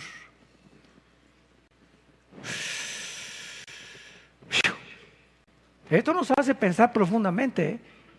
Has perdido tu primer amor. O sea, qué bueno que hiciste todas esas cosas, pero ¿sabes una cosa? Lo más importante es la energía del Espíritu. La carne es bien consagrada. Hay personas que te ganaron, Chencho, que se van a un monasterio y se acuestan en camas de piedra. Y se pegan con nopal en la espalda y se sangran. Y se van de rodillas durante 15 días pidiendo precisamente que por favor Dios veme el sacrificio que estoy haciendo para que tengas misericordia de mí. Te ganaron, Chencho. No es por ahí, no es por sacrificios. Es por la motivación por lo que tú lo hiciste. Y si lo hiciste solamente porque hay la bondad en el corazón humano, pero realmente tú no tienes una relación conmigo, todas tus obras son como trapos de inmundicia. Virgen del Socorro. Está tremendo, ¿verdad? ¿Cómo nos engañamos? Ahora, si tú hiciste todas esas cosas que tú hiciste y al mismo tiempo que estás haciendo todas esas muy buenas obras, porque son obras, ¿verdad?, altruistas y son buenas, mantienes tu relación conmigo, no te la vas a acabar de los recompensas que vas a tener. Pero no hagas lo que hagas olvidándote que lo más importante para mí es que tú tengas una relación conmigo todos los días en espíritu y en verdad. A través de la Biblia. Has perdido tu primer amor. Has ido y has hecho miles de cosas, tienes 15 días que no abres tu Biblia, pero eso sí, estás muy trabajador en las cosas altruistas de la vida. La mayor parte de la gente que lo hace también, igual que tú, Chucho, y ni siquiera tienen la salvación y están trabajando igual que tú y hasta más que tú, ya te sacrifican más que tú. Y es lo que tenemos que entender, la motivación por lo que hacemos. Entonces, no simboliza solamente el tener una vida, sino mantenerla abundantemente. El árbol de la vida nos es presentado como algo que se obtendrá condicionalmente, las recompensas condicionalmente, los premios condicionalmente, todo lo que sigue después de la vida cristiana, bueno que hayamos hecho, será recompensas si a la misma par de lo que tú hiciste, mantuviste tu relación con Cristo. Vayamos a 1 Corintios capítulo 13 y veamos esto de las recompensas. ¿De qué se trata? Dice aquí en capítulo 3 de 1 Corintios, versículo 11, nadie puede poner otro fundamento que el que está puesto, el cual es Jesucristo. 1 Corintios 3, 11. Y si sobre este fundamento alguno edificare oro, plata, piedras preciosas, madera, oro y hojarasca, la obra de cada uno se hará manifiesta, porque el día la declarará, pues por el fuego será revelada, y la obra de cada uno cual sea, el fuego la probará. Acuérdense que aquí está hablando de los cristianos. Si permaneciere la obra de alguno que sobreedificó, ¿recibirá qué cosa? O sea, para recibir recompensas en la otra vida, ¿qué necesitamos hacer? Que las obras que hayamos hecho, cuando Dios las pruebe, hay dos materiales con el cual construir una casa: madera, heno y hojarasca, que son materiales flamables que se incendian. Y el oro, la plata y las piedras preciosas son materiales que perduran, que pueden permanecer. Entonces, hay dos clases de obras y dos clases de materiales con los cuales estoy edificando mi vida y tu vida. Si estoy edificando mi vida con aquello que va a permanecer, y ahorita ante el mundo me están viendo la gente, ¿verdad? Como el papucho de papuchos, y San Martín de Porres parece Pinocho junto conmigo. Entonces, si me contento con esto, voy a sorprenderme. Es Dios el que juzga nuestras obras. Si cuando Cristo venga, por el fuego prueba lo que hiciste, un vaso de agua que hayas dado, lo que repartiste a los pobres, si todo lo que tú hiciste, lo hiciste por amor de su nombre, manteniendo tu relación con Él, recibiremos recompensa. Versículo 15, y si la obra de alguno se quemare, él sufrirá pérdida, si bien será salvo, pero por fuego. ¿Vemos la diferencia? ¿Ya estamos entendiendo esto? Qué importante es no nada más decir, bueno, pues yo voy a la iglesia y a trabajo y a diezmo. No, estás en kinder todavía del cristianismo. No es por ahí, es todavía más tener visión, evolucionar más, anhelar más. Como yo les digo a los pastores, nuestra iglesia no es solamente estas 4 paredes, ya tenemos, ¿verdad?, por todos lados más de 65, 75 naciones. El campo es el mundo. No nos conformemos nada más mi iglesita y mis 4 paredes. No, el campo es el mundo. Vayamos a Brasil, vayamos a Argentina, vayamos a Jerusalén, vayamos al Japón, sembremos por todas partes. El campo es el mundo. Tenemos que ir al mundo entero. No nos limitemos nada más a eso. El potencial tan increíble que Dios ha puesto en cada uno de nosotros es impresionante. Lo que Dios puede hacer con tu vida. ¿Saben ustedes por qué escogió Dios a Zaqueo? Zaqueo, bájate para ahí. ¿Y se baja Zaqueo, chaparrito? A ver, Zaqueo. Y dice Zaqueo cuando baja del árbol, voy a dar 4 veces lo que robé, porque era un tranza. Él decía que si el que no tranza, el que no avanza. Dios no vio a Zaqueo, Dios vio a Zaqueo como aquella persona que iba a ser el potencial que tenía, de lo generoso que lo tenía escondido. Era una persona que parecía egoísta y estaba robando de Zaqueo, pero Dios sabía que dentro de su corazón había una enorme generosidad inexplotada, y que cuando lo entregara su vida a Jesucristo, esta generosidad se iba a manifestar. Cuando Dios escogió a los pescadores, eran hombres del vulgo, corrientes. De cada 5 palabras, 7 eran groserías. Les llamaban los hermanos del fuego, los hijos del trueno, los hijos de Zebedeo. Pablo era, olvídense, tremendo, mataba cristianos. Pedro, ¿verdad?, terco, pero como una piedra, por eso le pusieron Simón, porque era como una piedra, como una roca, Pedro. Pero Dios vio el potencial en esos pescadores, que si los hubiera dejado, toda su vida hubieran seguido pescando y no hubieran salido de perico, perro, ¿verdad?, de Gutierritos. Pero cuando Dios los llama porque estos hombres que ante los ojos, como dijo el Dalai Lama, el Papa Juan Pablo II en el 93, Cristo perdió porque escogió puros pescadores deslustrados e ignorantes, sin darse cuenta, ¿verdad?, que era el Hijo de Dios, que cuando escogió a esos hombres no vio lo que estaban haciendo, sino el potencial que estaba en ellos, que Dios había depositado, y que Cristo en esos 3 años iba a comenzar a desarrollarlos para que cuando Él se fuera, los enviara al mundo, les enviara el poder del Espíritu Santo, y esos 12 hombres deslestrados y deslustrados, como decía Cantinflas, conquistaron el Imperio Romano con el Evangelio y la resurrección de Jesucristo. Y tú no te imaginas lo que Dios puede hacer en tu vida, y el potencial inexplotado que traemos desde que nacimos genético espiritual cuando le entregamos nuestra vida a Jesucristo. No nos imaginamos hasta dónde nos puede llevar Dios. Pero todo depende del Dios que tú tengas. Si tienes un Dios chiquitito, no, pues así te vas a quedar como chinche. Si crees Dios quiere hacer grandes cosas para tu vida, aquí estoy, primero prepárate. Sin preparación nadie sirve a Dios. Primero prepárate, estudia la palabra, sé santo, purifícate sexualmente, limpia tu vida cada vez más. Y no te imaginas, mis pensamientos para ti son de vida. Di a mi hijo por ti, como no te voy a dar todas las cosas. Vemos también a continuación, ¿verdad?, que todos los creyentes, como ya lo vimos, estarán en el cielo. Pero no todos van a disfrutar del compañerismo con Dios, ni todos obtendrán las mismas recompensas. Vean, por ejemplo, en el libro de Apocalipsis capítulo 20, que cuando Juan tiene la visión del cielo, esto es tremendo también, confirmando todo lo que estamos estudiando. Dice el versículo 4, Apocalipsis 20, versículo 4, y vi tronos, y se sentaron sobre ellos los que recibieron facultad de juzgar. No todos los cristianos recibiremos la facultad, el privilegio de tener un trono después de esta vida. Y cuando la Biblia habla de tronos, está hablando de gobierno. Y un gobierno y un rey tiene subalternos.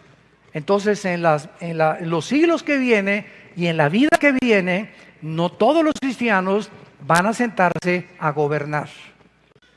Unos van a seguir siendo soldados rasos por toda la eternidad, y así se quedarán. Tal vez ya al pasar el milenio, en la eternidad, ¿verdad?, con ya una restauración completa del universo, Dios tenga otro plan. Pero hasta aquí, hasta este momento, ¿verdad?, no todos los cristianos van a sentarse a juzgar. Y los que van a ser más premiados de todos los cristianos desde Cristo hasta nuestros días, los que van a tener cerca de Cristo, los que van a comer con Jesús, los que van a tener las más grandes recompensas, ¿quiénes creen que van a ser? Los mártires. Los mártires. Los que dieron su vida hasta el final por Cristo. Todos esos cristianos cópticos de Egipto que ISIS está matando en Libia, que los ponen en el mar vestidos de anaranjado, ¿los han visto? Y que les cortan aquí, ¿verdad? Esos hombres que les cortan aquí el cuello y que están precisamente por ser cristianos, ISIS los está torturando y matando. Esos hombres, a través de toda la historia, los mártires, los que han dado su sangre hasta el día de su muerte por Cristo, serán los más grandes recompensados por Dios. Por eso cuando Esteban, el primer mártir de la iglesia, en Hechos capítulo 7, fue matado a pedradas, ¿se acuerdan lo que pasó? Lo agarraron los fariseos y no soportaron que les diera esa cátedra de historia del Antiguo Testamento, desde Abraham hasta los días en que ellos se sintieron culpables. Lo mataron a él y podíamos preguntarnos: oye Dios, pero Esteban tenía 22 años, hubiera sido un buen evangelista, hubiera sido un buen predicador, hubiera sido un gran maestro, hubiera levantado iglesias impresionantes por el mundo entero. Sin embargo, Dios se lleva a Esteban a los 21 años, 22 años de edad. Podríamos pensar es un desperdicio, ¿verdad? Pero los caminos de Dios no son nuestros caminos. Y lo que nosotros pensamos, Dios no lo piensa igual que nosotros. Oye, pero ese niño, ¿por qué se fue a los 6 años y se murió? Esos niños que se murieron en la escuela Repsamen, aquí en el temblor, ¿verdad? Pobrecitos de 10, 11 años. Todos esos niños que murieron a esa edad no van a sufrir nada de lo que nosotros hemos sufrido. Ni hambre, ni que el gobierno, ni que falta de agua, ni corrupción, ni pobreza, ni tristeza, ni cánceres, ni de repente se acostaron, estaban ahí sentaditos y en segundos están ante la presencia de Jesús, porque Jesús dijo: vengan a mí los niños, porque Dios es el reino de los cielos. Todos nosotros hubiéramos querido y anhelamos, ¿verdad? Pues ojalá que se quede ese niño, pero sabe una cosa, Dios no piensa igual que nosotros. Y dice la Biblia en el Salmo 116, bienaventurados, y Dios tiene en estima a los que mueren en su nombre. Dios es de alta estima morir en el nombre de Jesucristo. Y todos los niños que mueren se van al cielo inmediatamente con Jesús. Ya no van a estar aquí a sufrir jamás lo que tú y yo estamos sufriendo ahorita. Entonces, cuando comenzamos a cambiar nuestra perspectiva de las cosas, nos damos cuenta que muchas veces Dios, en su misericordia, prefiere llevarse a miles de infantes y no dejarlos en el mundo del basurero que estamos viviendo. Porque este mundo no funciona, ni va a funcionar hasta que Él regrese. La enseñanza de que todos los cristianos serán vencedores no tiene apoyo bíblico. Y vamos a ver algunas razones y objeciones. En Proverbios capítulo 1, veamos que si todos seremos vencedores, no tendría caso la relevancia de las advertencias bíblicas que ya hemos visto, que muchos serán avergonzados, que sus obras serán pasadas por el fuego y van a sufrir pérdida, que mantengan la misma esperanza hasta el fin. Son puras advertencias. No perdamos nuestro galardón, porque no todos van a llegar como vencedores. En Proverbios 1, versículo 7, dice el rey Salomón: el principio de la sabiduría es el temor de Jehová. Los insensatos desprecian la sabiduría y la enseñanza. Muy bien, partiendo de esta base espiritual, teológica, si tú eres cristiano, vives bajo el temor de Dios. ¿Qué es el temor de Dios? No es tenerle miedo a Dios. Una cosa es tenerle miedo a Dios, que te aleja de Dios. El temor de Dios nos acerca a Dios. En el monte Sinaí, el pueblo le dijo a Moisés: no, sube tú. No queremos subir. Los truenos y los rayos nos han asustado. Dios es demasiado poderoso. No queremos que lo podamos servir todavía. Y le dijeron a Moisés: tú represéntanos y tú habla con Dios. Lo que es la religión, intermediarios. Y sin embargo, Moisés y Josué, que tenían temor de Dios, se acercaron a él. El miedo nos hace alejarnos de Dios, el temor nos hace acercarnos a Dios. Ahora, muy bien, si esto es así, tú oyes las palabras de exhortación. El otro día mi esposo y yo platicábamos con una persona cristiana y le estábamos diciendo: un cristiano verdaderamente nacido de nuevo es una persona que aguanta la disciplina, que aguanta cuando lo banquean. Ustedes no se imaginan cuánta cantidad de talentos hemos tenido en Vida Nueva, de guitarristas, de cantantes, de servidores, de predicadores, de buenos maestros de la Biblia, pero todas estas personas brillaban por sus talentos y nosotros no tenemos que ver los talentos, sino el corazón. Y buscamos corazones de siervos. Entonces no me importa que tú me digas: mira, es el mejor guitarrista de Tlalnepantla. Es más, le dieron el premio Grammy por ser el mejor guitarrista y está con ustedes, deberían sentirse orgullosos. Espérame tantito, no estamos buscando talentos, estamos buscando siervos, porque nos interesa formar el carácter de Jesús en las personas, más que su talento lo pueda desarrollar. Muchas veces el talento llega a enorgullecer a la persona y hace que pueda fracasar en su vida espiritual. Entonces, esta persona con la que mi esposo y yo platicábamos, le decíamos: es que tienes un talento impresionante, ¿verdad? Eres buenísimo para esto y para esto, pero sabes una cosa, no te sujetas, no te sometes. Eres como un pez, ¿verdad? Que lo agarras y te brinca y te dice una cosa y no quieres, te sientes tan vanaglorioso en tu vida y todo, que no soportas que alguien te diga nada ni que te pongan disciplina. Y así no se puede trabajar con nadie. La única forma de trabajar con alguien es con la humildad. A sus órdenes, capitán, sí, me disciplinan 15 días, está bien lo que ustedes digan, porque reconozco a Dios en todos mis caminos, Él enderezará tus veredas. Mientras no reconozca que lo que está pasando viene de Dios, Dios no puede tratar con tu vida. Dice Proverbios capítulo 24: por cuanto llamé y no quisiste oír, extendí mi mano y no hubo quien atendiera, desechaste todo consejo mío, no quisiste mi reprensión, yo me reiré también en tu calamidad. Me burlaré cuando te venga lo que tú temes. Cuando venga como una destrucción lo que temes y tu calamidad llegue como un torbellino, cuando venga sobre ti tribulación y angustias, me llamarás y no responderé. Me llamarás y no responderé. me buscarás de mañana y no me encontrarás. ¿Por qué, Señor? Porque aborreciste la sabiduría y no escogiste el temor de Jehová. Llega un momento en el que Dios dice, no me vuelvo a meter contigo. Pero sabes una cosa, es muy interesante. Pancho, Chencho, Carmelita, Gertrudis, Sinforosa. Algún día en tu vida vas a tener que llegar a un hospital, o vas a atravesar una tragedia, o va a venir un temblor, o una inundación.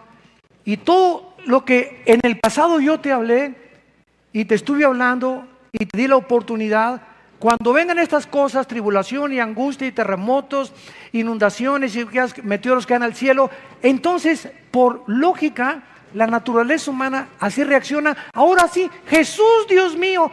Ahora en el temblor había ateos que gritaban, Dios mío, Dios mío. Por el amor de Dios, qué hipocresía. Y tengo videos yo que me han mandado de ateos. Dios mío, se levantaron, ¿verdad? Santa Cachucha. El miedo no anda en burro, dicen en mi rancho. Cuando vengan esas cosas, entonces dice Dios, me vas a llamar. Y Dios mío, ¿sabes una cosa? No te voy a hacer caso. ¿Y por qué, Señor? Porque no es cuando tú quieres, es cuando yo te hablé. Cuando oigas su voz, no endurezcas tu corazón. No es cuando querramos. Hoy ahorita ustedes están escuchando esta voz por las redes sociales, lo están escuchando ahorita más de 135,000 personas de diferentes naciones del mundo. Todas estas personas que están escuchando el mensaje, cada vez que tú oyes la Biblia es Dios hablándote, regresa a mí, búscame y vivirás, vivirá tu corazón, te amo, di mi vida por ti en una cruz. Por favor, no endurezcas tu corazón, quita la amargura de tu corazón, saca el rencor de tu corazón, estima a los demás como superiores a ti mismo, sé humilde, humíllate. Yo exalto a los que se humillan, aplasto a los soberbios.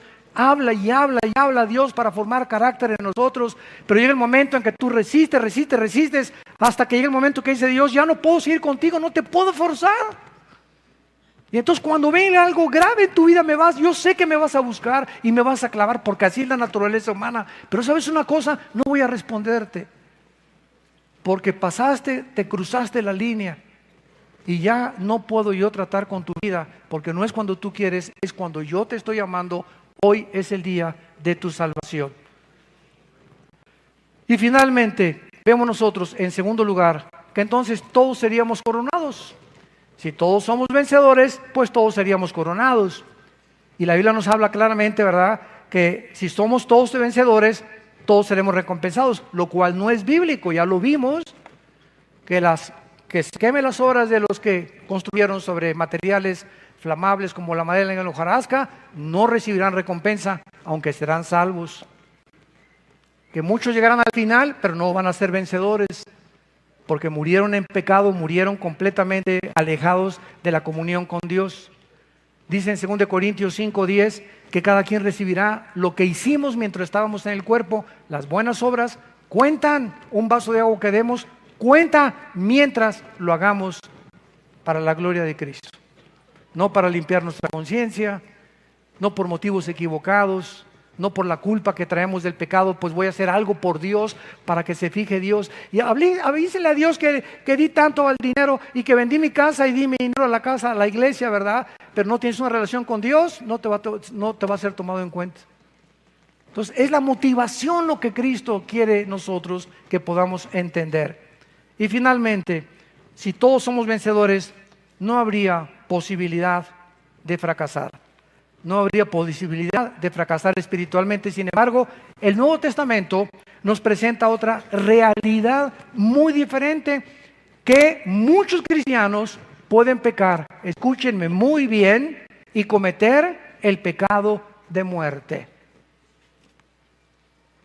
¿Cuál es el pecado de muerte? Vayamos a 1 Corintios capítulo 3, veamos 2 o 3 pasajes en la Biblia. ¿Qué es ese pecado de muerte que muchos cristianos, aunque son cristianos, lo cometen? ¿Y de qué se trata? Cuando llegas a un momento en el que Dios, al ver que de ninguna manera te vas a arrepentir, pero por ser su hijo, y Dios al que ama disciplina, y azota al que recibe por hijo. O sea, Dios azota al que recibe por hijo y lo entrena. Pero si tú a través de las palabras, es como los hijos, ¿verdad? Oye, Pepito, te dije que no hicieras esto. No, Pepito, esta es la 7ª vez que te dije que no hagas esto, por el amor de Dios. Le dices una, le dices 2 veces y a la tercera, ¡pau, pau, pau!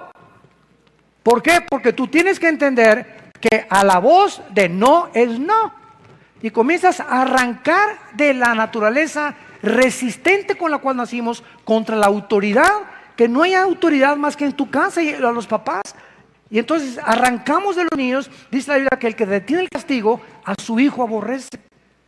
El niño necesita palabras de amor y abrazos de amor, pero necesita el pau, pau, pau de vez en cuando, porque está la necedad arraigada en el corazón humano.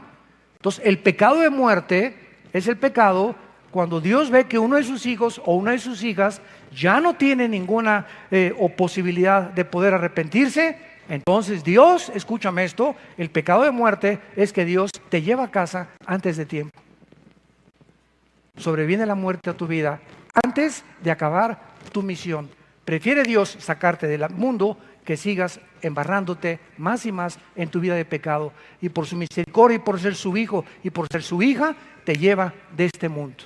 1 Corintios 11, versículo del 32 en adelante. Dice así: este pecado lo cometieron cientos de cristianos de la iglesia de Corinto. Versículo 27, de manera que cualquiera que comiere este pan o bebiere esta copa del Señor indignamente, la cena del Señor, será culpado del cuerpo y la sangre del Señor.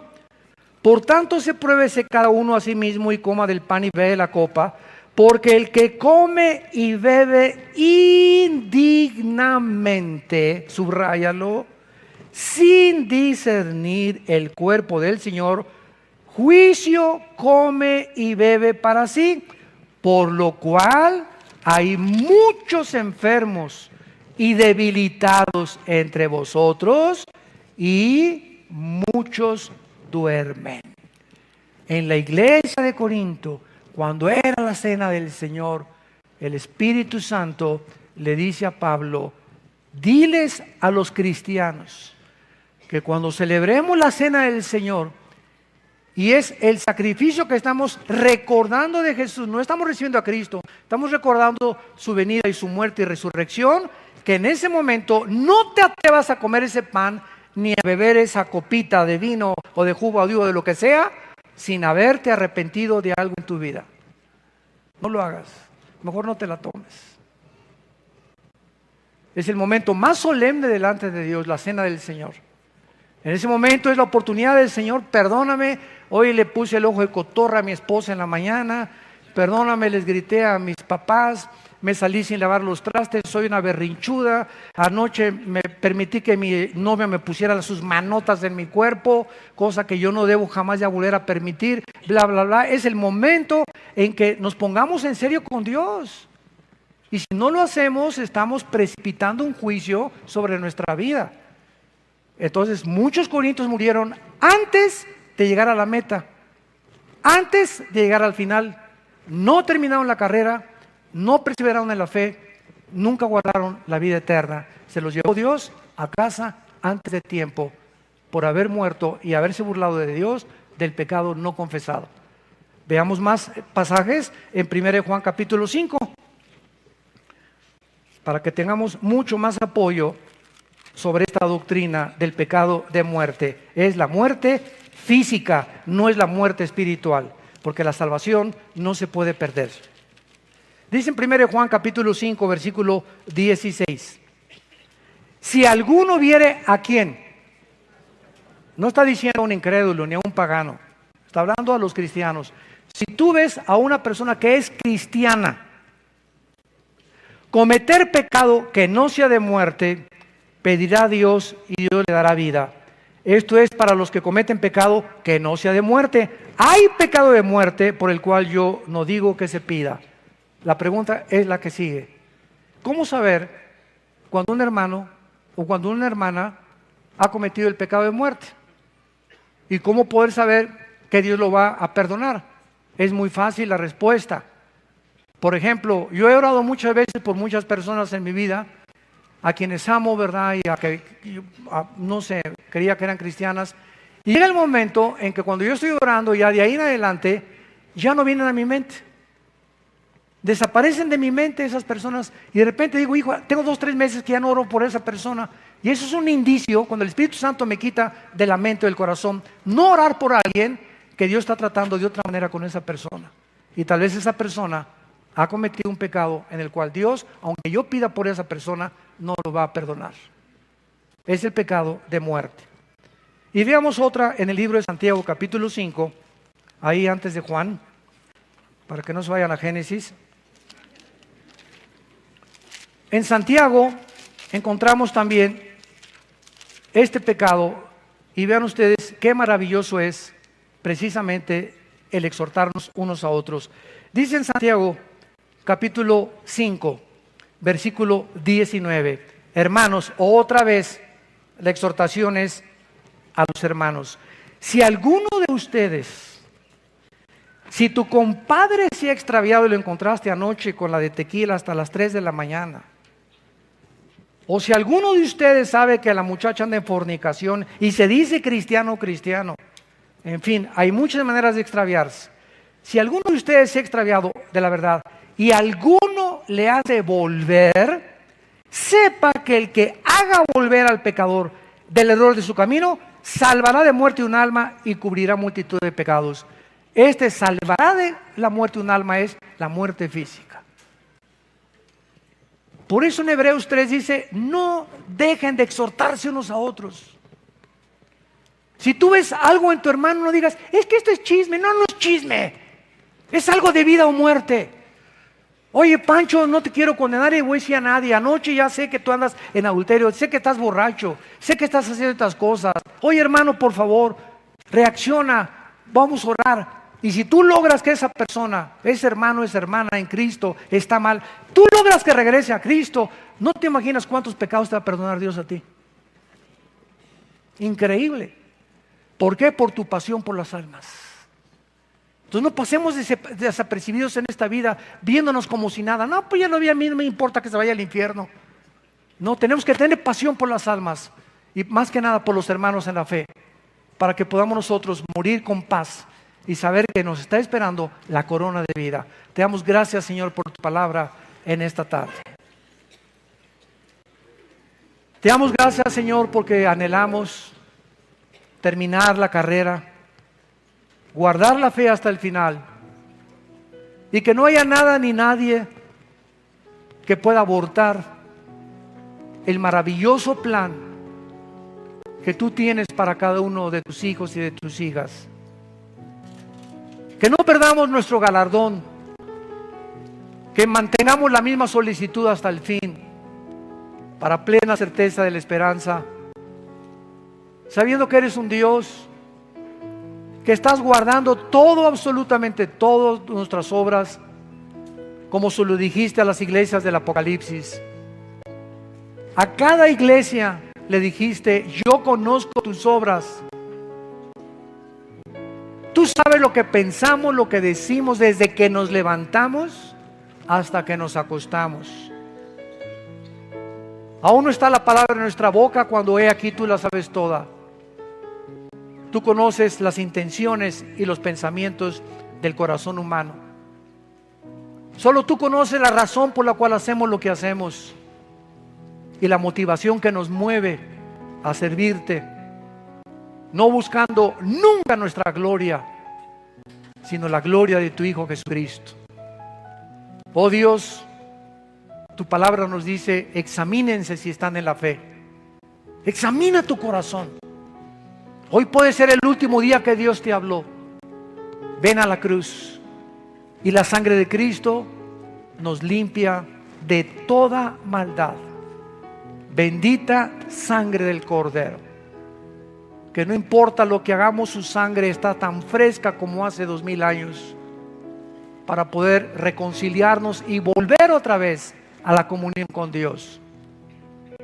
Vamos a hacer 2 oraciones. Una, si tú eres cristiano o cristiana, o por lo menos te lo dices a ti mismo, en este momento confiesa tu pecado a Dios. Porque el que esconde sus pecados no prosperará, mas el que los confiese y se aparta alcanzará misericordia. Dice David: si yo hubiera escondido la maldad en mi corazón, Dios no me hubiera escuchado. Háblale y díselo a Dios ahorita. Él te está esperando en este momento, Él te está viendo. Ahí está esa sangre de Jesús. Sal en esta tarde, sal de este lugar con tu conciencia limpia ya, de que ya te pusiste a cuentas con Dios, y no regreses a ese pecado. Y tú, si no tienes a Cristo en esta tarde, dile a Dios por primera vez: Señor, creo que en esa cruz, con su sangre preciosa, tu Hijo pagó por mis pecados.